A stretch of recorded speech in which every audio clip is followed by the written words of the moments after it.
Welcome to the Missing Ingredient Podcast with CJ Bruce, where food and beverage founders, operators, and experts share the real strategies behind building successful brands.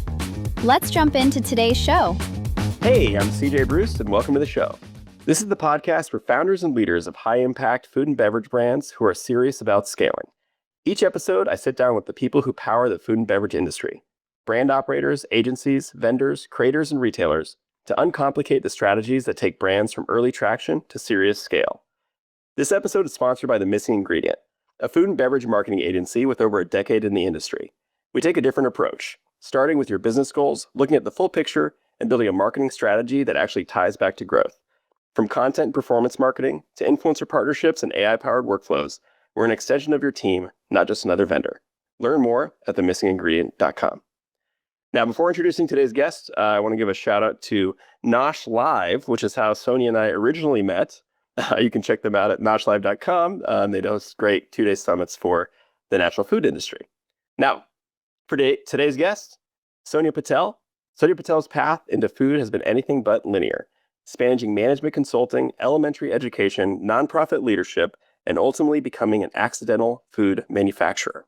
She's the founder of Pure Spices, a line of boldly flavored, top allergen-free sauces, spice blends, and freeze-dried snacks inspired by her family and lived experience navigating food allergies.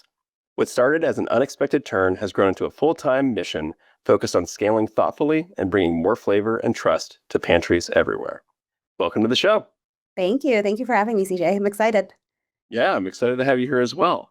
Thank you. So let's dive right into the real questions. So I think first I want to start with what do people romanticize about building a food brand that is not true? We're going right to the heart right away. Where do I start? Oh gosh.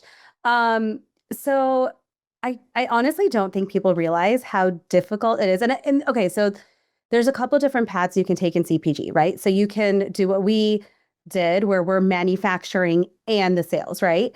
I don't think there's a lot of us out there as small manufacturers who are trying to scale their own businesses. And then there's the other side of it where you have an idea, you have a recipe, you have something you worked on in your kitchen, and then you take it to a co-packer and say, okay, how make this for me, right? And both of those are super challenging. I don't think people truly understand like how well you have to know your numbers, how well you have to understand the supply chain, and that every single stop on that supply chain is going to take money from you. And regardless if you're doing it yourself, right? So whether I'm manufacturing and selling at a farmer's market, or I'm using a co-manufacturer and then selling it to a grocery store who's then going to sell it, right? Someone is, or like in my case, we actually do most of our sales on Amazon, but someone is always going to take your money along that path. And if you don't understand your numbers, it is really, really, really hard to be sustainable in this business. And then also, I think people don't always understand this notion of, like there's this glamorous thing about like, oh, how many doors are you in? How many doors are you in? Right. And that's all great. But if you're not selling on those doors, then it really doesn't matter, right? Because you're going to get clearanced and then you're going to get delisted and then whatever. Like it was, sorry, not to be bleak, but that's the truth. And so I think there's this notion, and I do feel like the industry has moved a little bit back to like profitability, because it, like 5-6 years ago, it was all top line growth. Like nobody actually cared if you were making money. I think that's shifted, obviously, because of, the way things are in the world right now, that profitability does matter. But I think there's this whole notion, like this idea of, oh, I'm in Whole Foods, or I'm in Erewhon, or I'm in Sprouts. Well, Sprouts makes you give a ton of product for free before you can even like be permanently on their shelf, right? And people don't realize that. Like you have to put in a lot of money to actually like stay in the game. I guess let's put it that way. Yeah, that's great. I mean, so many good nuggets in there. I think I want to dig into the Amazon piece a little bit, because I know, you sure. really went in on Amazon, and just curious, how do you think about, like the strategy and bet you made on Amazon and versus traditional retail, and like, how do they, kind of work together, or how do you think about them as channels? Absolutely. So I think of Amazon as let me tell you a little bit about why we got into Amazon in the first place. When I launched in 2019, I launched in the summer. And I also didn't realize when you apply to farmers markets, those applications happen almost 6 months before you actually, like I should have applied in December for summer spots. Well, I didn't even have a product in December, right? So I applied to farmers markets and I pretty much got rejected from every single like local market because the spots were already filled.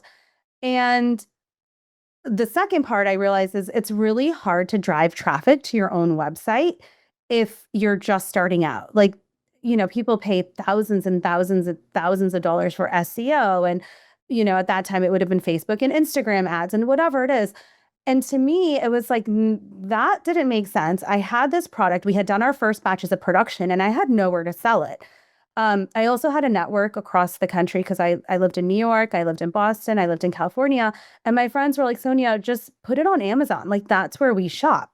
So I legit started with 24 bottles of 3 different flavors on Amazon. That was it. I did and I did the listings myself. I took the pictures myself. I mean, it was like really, like as grassroots as you can get, I guess. It's like, and it actually, like, it was fine. We'd sell a couple bottles, like, every day. And I did fulfilled by Amazon. That was the other thing. Like, I knew people valued Prime, right? Like, even pre-COVID, people really cared about Prime. Like, you would look at a listing on Amazon, and if it wasn't Prime, you're like, I don't even know where this is coming from. Forget it. I'm not even going to trust it, right?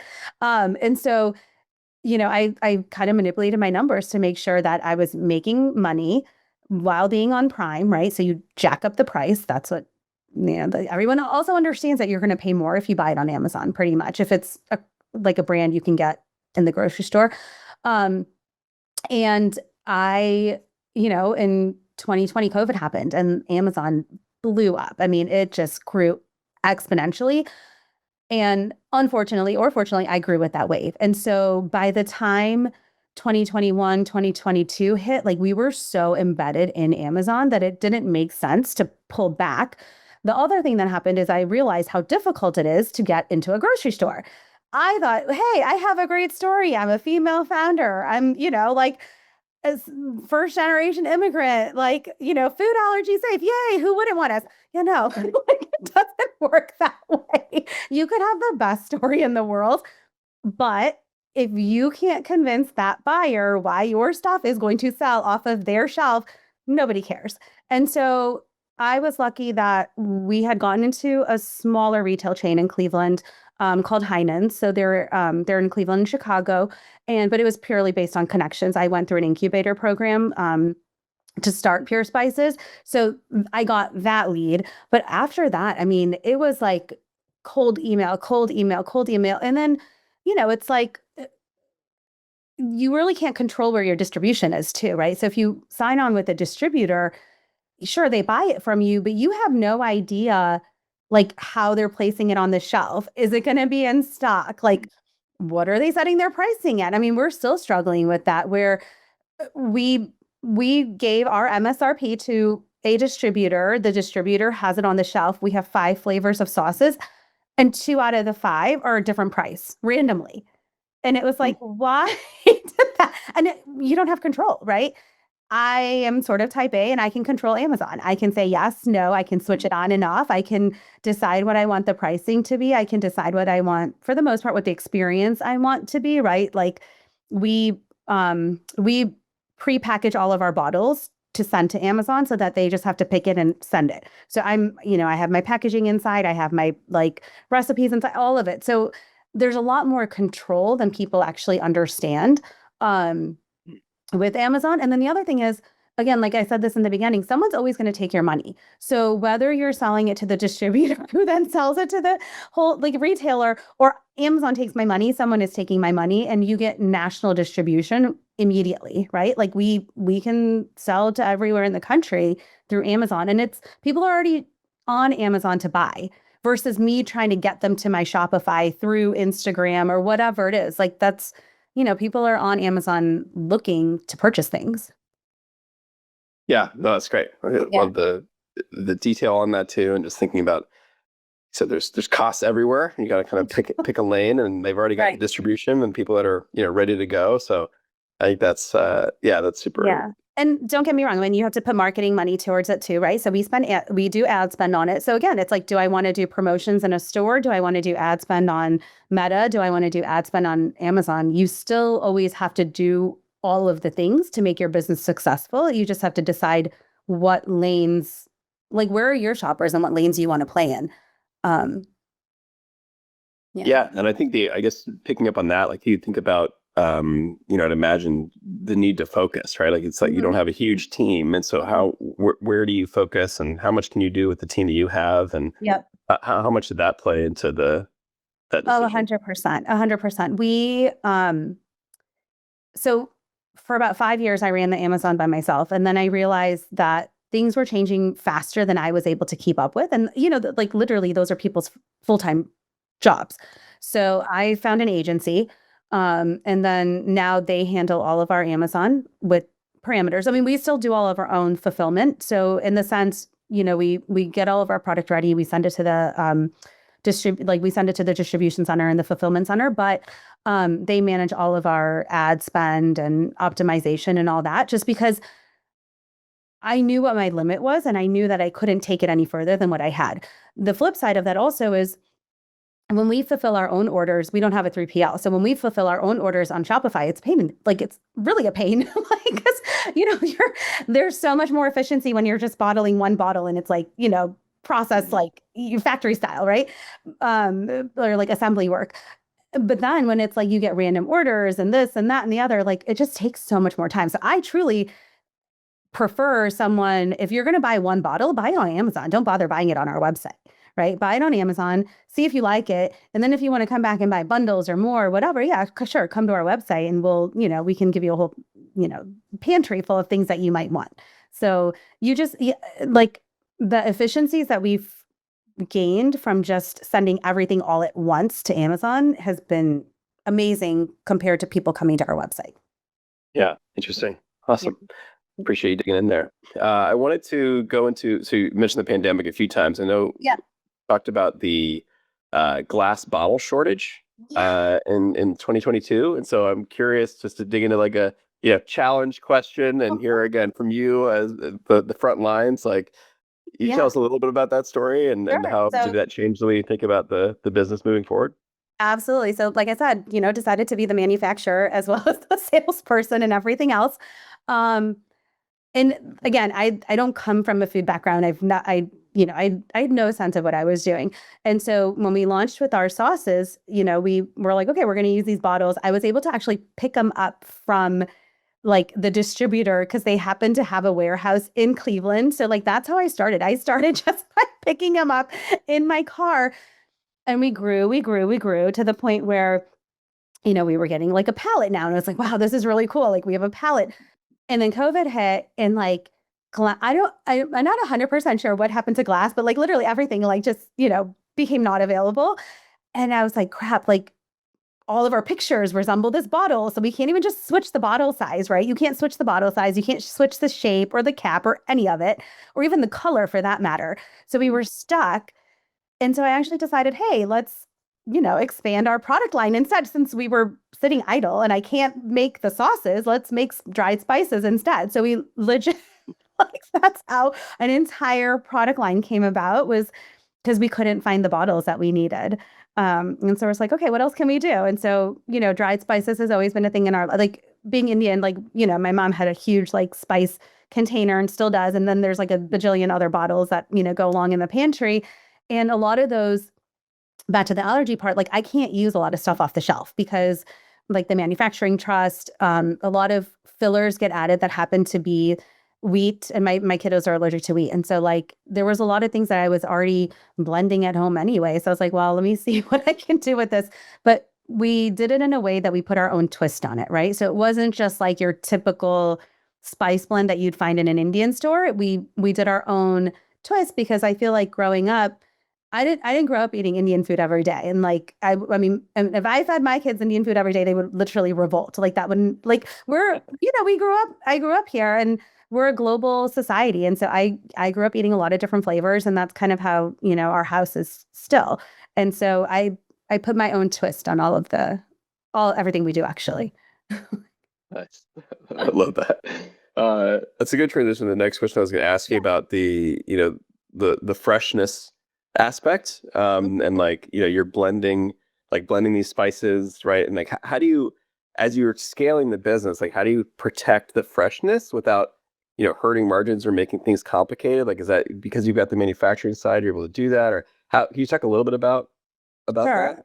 I'm probably not protecting my margins, I'll tell you that. Like the business side of my brain is looking at my heart and being like, you're the dumbest business person in the world. Like, why?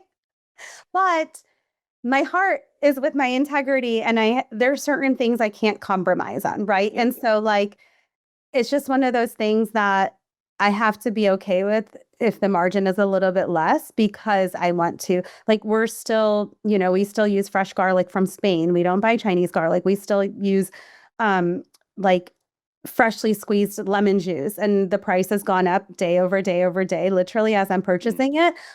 But I don't want to go to a concentrate. I don't want to, and that's what a co-man would have made me do, actually, is probably nixed a lot of my fresh ingredients.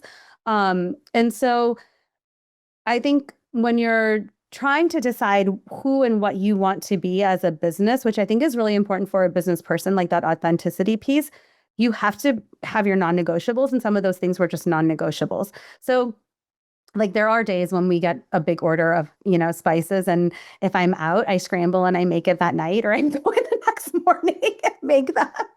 For dried spices, I can do that. We've gotten better about keeping inventory of our sauces, because like we can make those we make them in a big kettle, so I can do like 500 at a time. So one of my SMART goals for this year was to make sure that I always have 30 days of inventory on hand. So we've gotten better about that. But the dried spices, we're always out. So like if you order on our shop, or like if you order on our website and it takes me a couple of days, that's usually because you're getting a batch I made like that morning. Love the dedication to the freshness. I love it. Yeah, no, it's an important call to your non-negotiables, right? There's always Yeah. things that there's pressures, and you've got to make these decisions, and it's the day-to-day things that you got to figure out, and having that Yeah. core is, Yeah. super important. Yeah. So you've touched on it a few times on your background being, not food. So I want to just dig into that a little bit. I think again, doing the pre-show research, like consulting, education, mindfulness, just curious how, how does that diverse background, how does that show up in, both the business, but also your leadership and, how you think about things in the business today? Absolutely. So I think I've always known that I want to. So one, I always knew I wanted to be in business, like even since high school. But I also always wanted to have an impact. So like everything I did, even as a child and in high school and college, it was always like I did a lot of community service, and I did a lot of business related things. Um, I went into consulting because I was like, oh, I'm being a doctor for businesses, right? Like I didn't fulfill my parents' dream of being a doctor, but I'm helping businesses, right? So it went from consultant being on the outside, but it didn't feel fulfilling enough, because typically as a consultant, your skin is not necessarily in the game as though that owner's is, right? And I mean, I was working with Fortune 500 companies, but still it's like, we do a presentation, we do a pitch, we make a recommendation, whether or not they use it or not, it's, up to them at the end of the day. So then I was like, okay, well, what if I go into internal strategy? So I feel like I'm making a little bit more of a difference. So I worked at Mattel doing international strategy, and I actually loved it. I loved the job. I loved the company. But it was in LA, and it was really far from home for me. And so I decided to move back. And I always had this piece of impact in me in terms of like I wanted to help people. So I was like, it was the perfect time to make the move into education. I actually thought I was going to run a school, like the operations side of a school. That was my grand plan. If I had stayed in New York and didn't move back to Cleveland, I think I would have been doing that. But life, doors open in different situations, and so you just roll with it, I guess. But education, teaching was probably the hardest job I ever did in life.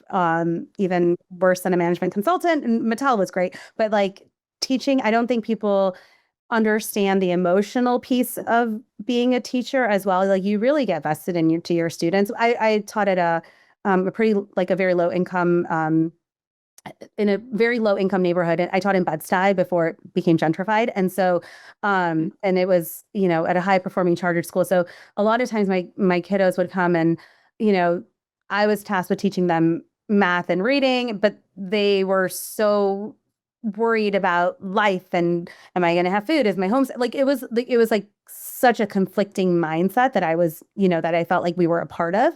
And so that's how the mindfulness and yoga came in, because when I moved back to Cleveland, I wasn't a great teacher, actually. I was really good at like the operation stuff of the school in terms of making sure my plans were done and my classroom was organized, like all those things. But teaching wise, I was okay. Like I wasn't the best.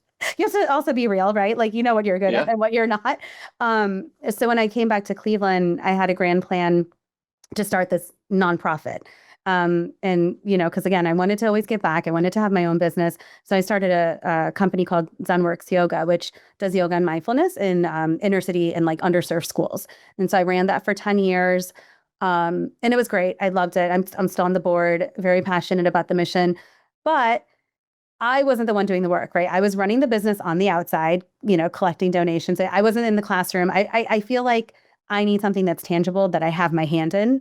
And so that's kind of how the food part came. I wanted a product. I wanted a company that was, and then my kids had these allergies, so it kind of just fit together.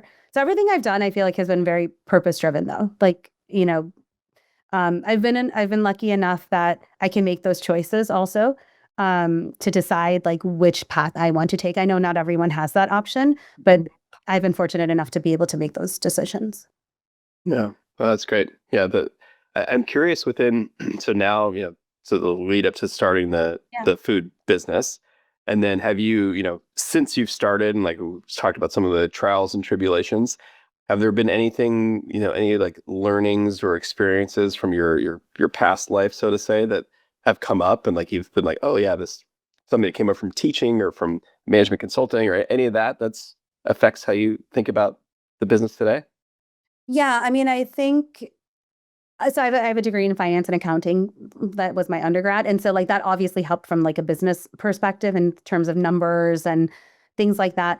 I think for ZenWorks, actually, one of the biggest takeaways. So we store a lot of the yoga stuff in like part of our warehouse, just because the nonprofit doesn't have a space. But we keep our posters up that we give to our classrooms about like breathing and like some movements and things like that. And I think one of the things that I always carry with me is like just remembering to stay grounded, right? Because it's really easy to get caught up in like especially when you see people, on Instagram or on social media or even LinkedIn being like, oh, I did this and I did this. And it's like, it's very easy to start spiraling and like thinking about like, oh man, I wish I was doing that. Or I wish, so I think just knowing and like being able to take that moment and like to pause, like, so we have a saying, it's like pause, breathe, reset.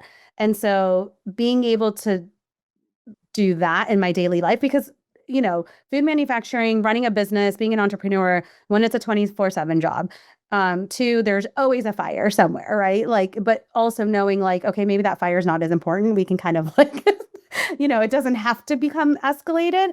That I definitely took from ZenWorks. Yeah, just keeping That's great. myself sane.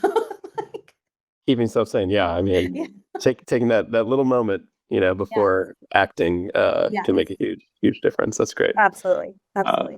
I'm going to shift into another question around the bold and airy bites, which you launched, and so Yep. curious about can you take us behind the scenes a little bit as you think about like brand architecture and like you have, it's on its own website, you got the Pure Spices brand, and just how did you think about having it be a separate sub brand? Or was there certain things that went into that, or can you tell us a little bit about how you thought through that process? You're going to see my face because as any entrepreneur, you make mistakes. And this is one of those things that we are realizing, which we're going to end up, course correcting very, very, very soon. We shouldn't have labeled it as a separate brand. That's step one that we realized. And the reason, there's a couple. From a legal perspective, to hold our trademark, we needed actually our Pure Spices logo to stay on the packaging for Bold and Airy, to keep everything under like to have, because Bold and Airy we weren't able to trademark. And so that was one miss. The second miss is, as a business person, you have a hypothesis of like what you think is going to work when you do something, right? My hypothesis when I launched Bold and Airy was that this was going to be a TikTok shop sensation. I literally thought I was going to target like the 16 to 24-year-olds or even younger, maybe, and their moms and dads, and it was going to be a TikTok shop thing, right? So it was like, and Pure Spices is not a TikTok shop thing. So I was like, okay, we have to have separate brands. Well, that didn't work out because we didn't have, going back to resources, we didn't have the resources to run an entire brand separately. Which I think that was the big miss, is understanding what it takes to build a brand and then say, oh, actually, I'm going to build two brands at the same time. Like it didn't make sense. And I don't know, but you live and you learn, right? Luckily, Yeah. we made some good, like we had some good guardrails in place to not like do too much investing in the Bold and Airy brand. So for instance, when we, the Shopify site is like a pretty basic site. We didn't like put in too much money into it that our packaging was like definitely our version 0 packaging. And so we were able to learn what worked, what didn't work. And so going forward, we're actually collapsing. So we combined our social media. We'll be integrating the websites. We'll be you'll be able to have one store to shop from versus going to two different sites. That was the other thing. I didn't realize in my head, I thought I would have multiple tabbed pages and we'd be able to have one shopping cart, but that's a lot more expensive to build than what I understood. So when that didn't work, it was like, well, then we're just literally building two separate companies, which doesn't make sense at the capacity that we're at. So it was pretty quick to realize that like, yeah, this is not going to work. That's great. Yeah, I'm glad we dug into that. No, it's helpful to hear the actual inner workings, right? Just the Yeah, thought process that goes into these things and the learnings that come out of it. And, exactly. sometimes that's the only way to really learn and Right. grow and evolve. And you don't know until you try, right? Like I okay, like we did great on Amazon for that. I was like, okay, this is going to be TikTok shop and done, but it, didn't work out that way. Well, appreciate you digging into that. The next thing I wanted to ask you about was on the kind of influencer marketing side of things. Like you've done a lot with chefs and recipe driven content. I'm curious, can you talk a little bit about how do those collaborations come together and, why did you decide to go that direction and how have you been approaching those relationships? Thank you. Yeah. So that was actually one of my favorite collaborations that we did, the chef series. I think it was a couple years ago. So when we initially launched Pure Spices, there was a couple restaurants that were using harissa in their restaurants. So I actually went to those restaurants and pitched our harissa over whoever they were using. So a couple of the restaurants actually picked us up, which is really cool. And we're still supplying to them. And part of the other reason why we did this was influencers are great and I have nothing against them, but I wanted to have recipes that weren't just my own. Because initially our Instagram, when I would post recipes, were all our own, but my family's vegetarian. My kiddos are not free and gluten free. Like it kind of limits what we can eat. And so I would have to really just cook for the sake of cooking, which felt wasteful to me. So I was like, well, what if I got people who were actually chefs that, could create recipes for us. So all of those people were people that we were either supplying to their restaurants or to their stores, and they had a restaurant like a cafe connected to it. And they were all friends. They're all friends of mine still. And so it was actually a really cool experience. And I would love to do it again sometime. But I had a blast. And the only one that's not a professional chef was my mom, which was, she's, she got a spotlight for a month too, because she is like a phenomenal cook. And so I felt like I had to give her that nod as well. And so, I loved it. I'm a very big stickler on like authenticity. And so like, if you'll notice, I haven't done a lot of collaborations with like other influencers and things like that, because to me, I want someone who's actually used our products to be telling people how good they are. So I typically don't respond to cold call content creators and things like that. Like I really, really want it to be people that have used our products and that like, appreciate them and appreciate the care and quality that we put into them. Cause I mean, they're legit handmade, right? And so I want people to understand that and to appreciate that. And then hopefully they love it. And then that's why they're telling their friends and family about us. Yeah, that's great. The core, I mean, product tasting great, being a great product is at the core, and then sparks all these other opportunities from there. That's great. So we've Yep. talked a lot about Yep. the past for Pure Spices, and Mhm. I'm curious to know what's going on today. I know before we jumped on, we were talking about the freeze dried snack line. So just wanted to give you some opportunity. Tell us what's going on today with the business, and what are you excited about? Yeah. So Pure Spices is just chugging along. We like, we're not adding new products.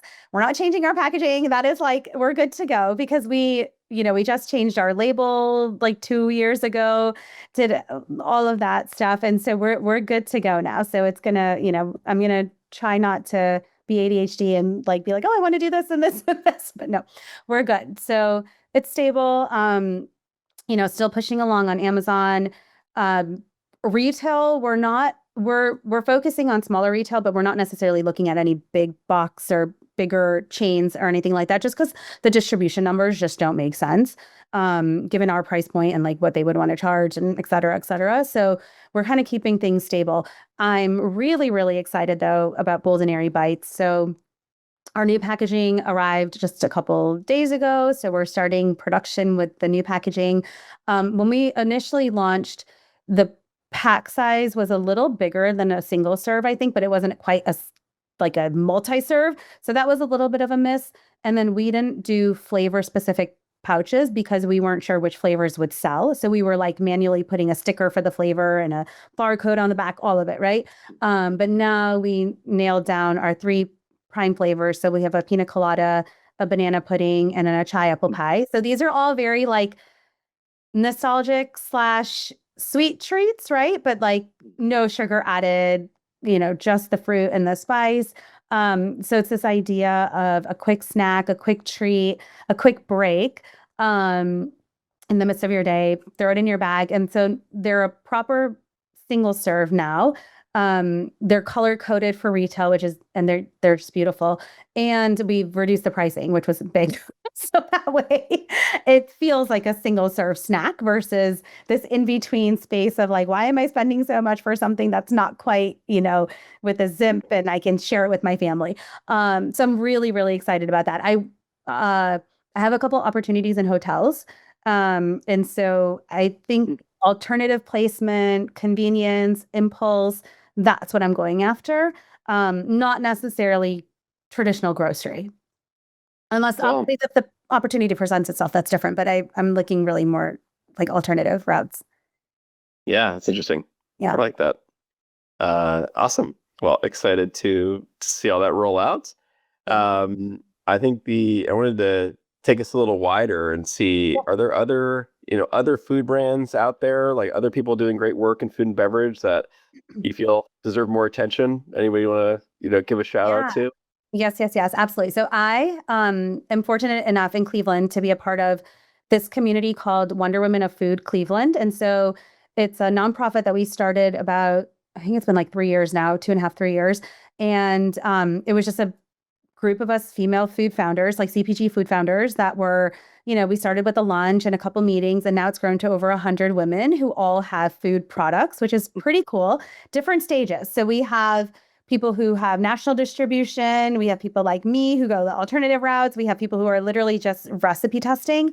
And I've made some amazing friends slash coworkers, whatever you want to call it. Like it's a phenomenal community. And in that community, um, there's two women, Nina and Devin, and they run Mugsy Bakes. I don't know if you've heard of them yet, but they are a mug cake company, and it's so, so, so, so smart. So, it's like a single serve pouch. You rip it open, throw it in your mug, add like an egg. You don't even have to add an egg. I think you can do alternative, some form of dairy or non-dairy, whatever, and then oil. And you pop it in the microwave for like a minute and a half, and then you have a single serve cake, which is so, so, so smart. It's naturally gluten-free. They're using almond flour, so it's gluten-free.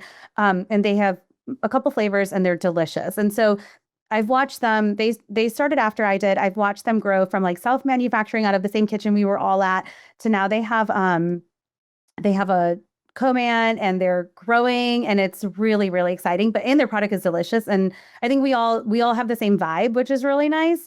In terms of authenticity, they're all, they're young moms, they're doing things themselves. Like it's really nice. And so I would definitely check out Mugsy. And then one of our OG members, Tina from Terranian Herbs, which I think you've like her pita chips and za'atar. I don't know if you've seen Tina. Tina's like she's like a superstar from Cleveland. She's been but she's kind of like my, oh, I want to be you when I grow up. Like she's kind of gone, same thing. She self-manufactures. And she started with spices, and then she has her pita chips, which are her like kind of her big product now that she's leading with. And she's in the snack aisle too. And so I just really admire all the things she's doing too. But two definitely companies I would check out. Nice. What was the name of Tina's brand? It's Terranian Herbs. Terranian Herbs. Yeah.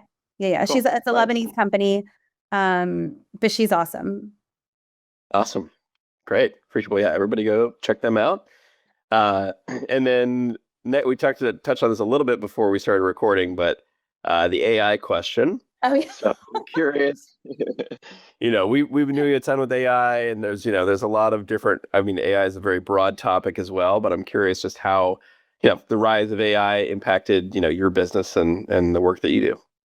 Absolutely. So I have a love-hate relationship with AI. And part of it is I think it comes back to the authenticity part of it. So from the user perspective, I see a lot of, or sorry, from like an audience perspective, I'll say it that way. That's my hate part of it. When I see a lot of AI generated content, I sat on this TikTok webinar, just like learning how to use TikTok for your business. And I was shocked when I was shown how many of the influencers on TikTok are not real people. And that was sort of I don't want to be a part of this, right? Like, I don't want to be a part of that. And so I'm very cautious about how I use it, right? So, will I use it to do web research? Sure. Like, will I use it to learn how to build a database for manufacturing? Absolutely, because I don't know how to do that stuff.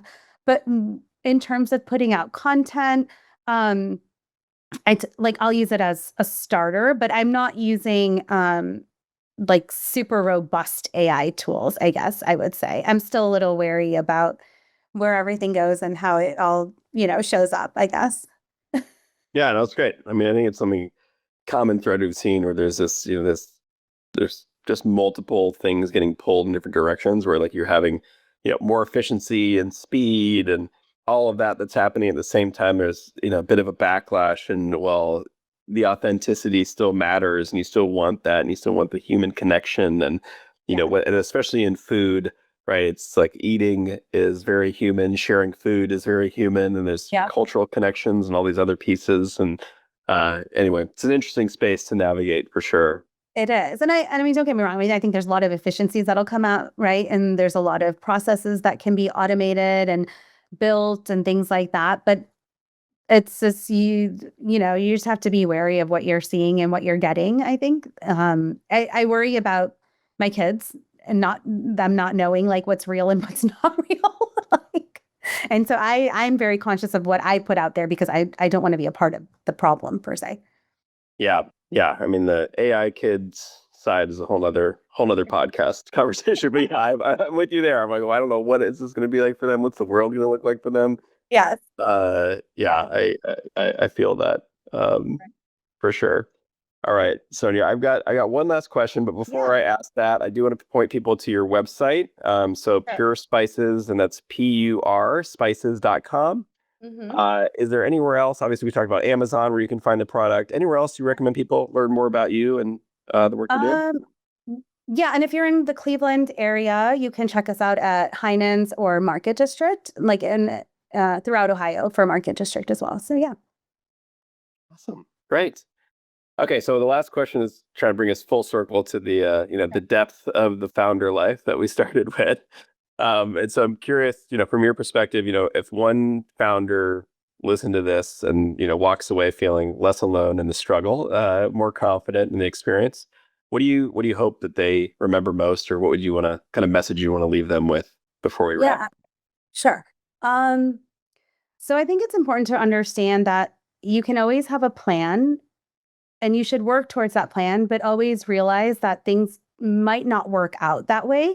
So be prepared to pivot. Be prepared to realize that, okay, maybe option A didn't work, but there might be a B, C, and D that could work. I'm a very big believer of like things happening for a reason. And so if an opportunity didn't happen that you really wanted to, don't give up if you're still really passionate about what you're doing. The other thing to always remember is that things are not always what they seem. and it's really easy as a founder to get caught up in all the hype, especially during times when, there's big shows or like there's, and people are kind of like, there's that balance of being excited for someone, right? As we should always celebrate everyone's successes, but not letting that get us down and not making us feel like, okay, I'm a failure because that person is doing this and I'm not there yet, right? And I think that's the key, right? You might not be there yet. Maybe that's not your path anyway. So always being okay with that. And take calculated risks, right? Like understand what you're comfortable with and do those things versus trying to meet a benchmark that someone else set. And I think especially when you're like taking outside capital, sometimes there's this notion of you have to race a lot faster than maybe you really needed to. And just knowing what you're comfortable with, I guess, is the other piece I would leave with. Yeah, well, that's great. I think it's a great note to end on. All right. We've been talking to Sonya Patel, founder of Pure Spices. Be sure to check her out at purespices.com. That's PUR. Sonya, thank you so much for being on the show. Thank you so much, CJ. I appreciate it. Thanks for listening to the Missing Ingredient podcast. We'll see you again next time, and be sure to click subscribe to get future episodes.